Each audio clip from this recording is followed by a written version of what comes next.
How to speak in English. अंग्रेजी में कैसे बोले। इंग्लिश स्पीकिंग में मेरे लिए कुछ चीज़ें काम करती है। उम्मीद है आपके लिए भी करेगी। मैं यहाँ अपना एक्सपीरियंस शेयर करूँगा। मैं सोचता था कि इंग्लिश के लिए आपको ग्रामर आना चाहिए, लेकिन ऐसा नहीं है। सिर्फ इंग्लिश बोलने के लिए बहुत कम चीज़ों की ज़रूरत होती है।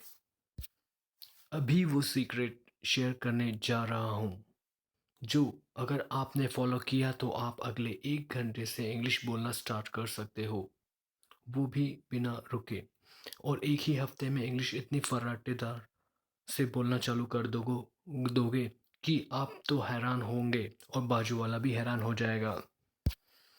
अगले कुछ मिनट में मैं आपको कोई जादुई शक्ति नहीं देने वाला हूँ, पर मैं आपके अंदर पहले से मौजूद एक शक्ति को जगाने की कोशिश करूँगा।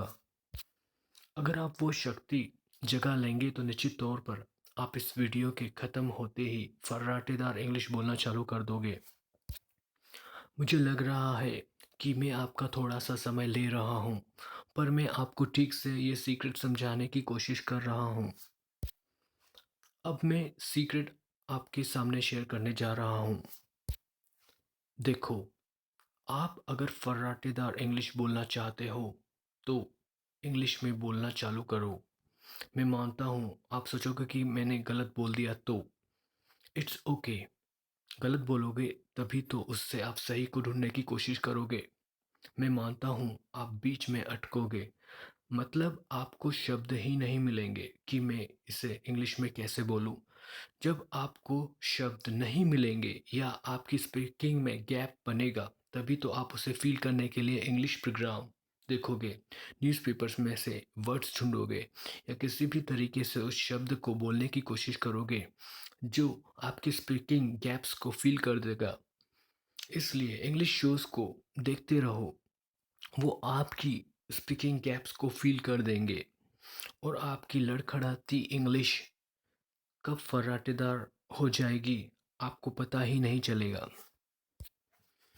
अब तक मैं जो भी समझाने की कोशिश कर रहा था, उसे अगर कुछ पॉइंट्स में सम अप करूँ तो वह इस तरह से है। पहला, अभी से इंग्लिश बोलना चालू करो। दूसरा, स्पीकिंग में गैप्स आती है तो उसे फ़ील करो। तीसरा, गैप्स फ़ील करने के लिए English shows, programme, newspapers etcetera देखो। चौथा, और फिर बोलना चालू कर दो। फिर से स्पीकिंग में गैप्स आती है तो फिर शोज़ देख लो और इंग्लिश बोलते रहो। अगर इसके बाद फिर से गैप्स आती है तो फिर से इंग्लिश शोज़ देख लो और इंग्लिश बोलना जारी रखो। आप एक हफ्ते के अंदर फर्राटेदार इंग्लिश स्पीकर बन जाओगे। मैंने अभी तक जितना भी टाइम लिया है वो ऊपर की 4 स्टेप समझाने के लिए लिया है।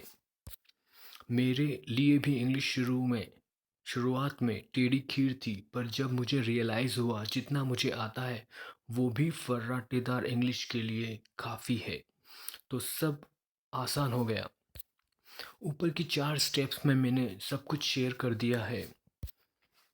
आप 4 स्टेप्स याद करने की कोशिश करोगे, लेकिन इसकी ज़रूरत नहीं है, क्योंकि जब इंग्लिश बोलना चालू कर दोगे या कर देते हो तो बाकी 3 स्टेप्स अपने आप काम करेगी। इसलिए बिना डरे इंग्लिश बोलना चालू कर दो। दुनिया का बड़े से बड़ा व्यक्ति आपके सामने आ जाए फिर भी डरो नहीं, बोलते रहो। जिससे भी आप डरते हो उसकी कल्पना करो और फिर इंग्लिश बोलते रहो। आप फर्राटेदार इंग्लिश स्पीकर बन जाओगे। डर की वजह से लोग इंग्लिश नहीं बोल पाते हैं। डर भगा दो। ग्रामर न आने का डर, कोई फ़र्क नहीं पड़ता। इंग्लिश एक लैंग्वेज ही तो है, जैसे कि हिंदी एक लैंग्वेज है। पर्सनैलिटी का डर, कोई भी सामने आ जाए मैं इंग्लिश बोलता रहूँगा, बिना रुके, बिना डरे। अपने डर को मिटाओ और इंग्लिश में बोलो अभी से। स्पीकिंग में गैप्स जनरली बच्चों के लिए होगी, आपके लिए नहीं। अगर आपकी एज 20+ है तो आपने पिछले 20 सालों में 1000 से ज़्यादा वर्ड सुने या देखे या लिखे होंगे। आप फर्राटेदार इंग्लिश बोल सकते हो निश्चित रूप से। बोलने में गलतियाँ होगी, बिल्कुल भी परवाह ना करें, ये सुधरती जाएगी। गलती होगी, गैप्स आएगी, लोग हंसेंगे, हंसने दो, बोलते रहो लगातार बिना रुके और गैप्स को सुधारते जाओ। आप फर्राटेदार इंग्लिश स्पीकर बन जाओगे। उम्मीद है मैं आपके मन का डर भगा पाया हूँ। एक फर्राटेदार इंग्लिश स्पीकर जन्म ले चुका होगा। Thank you.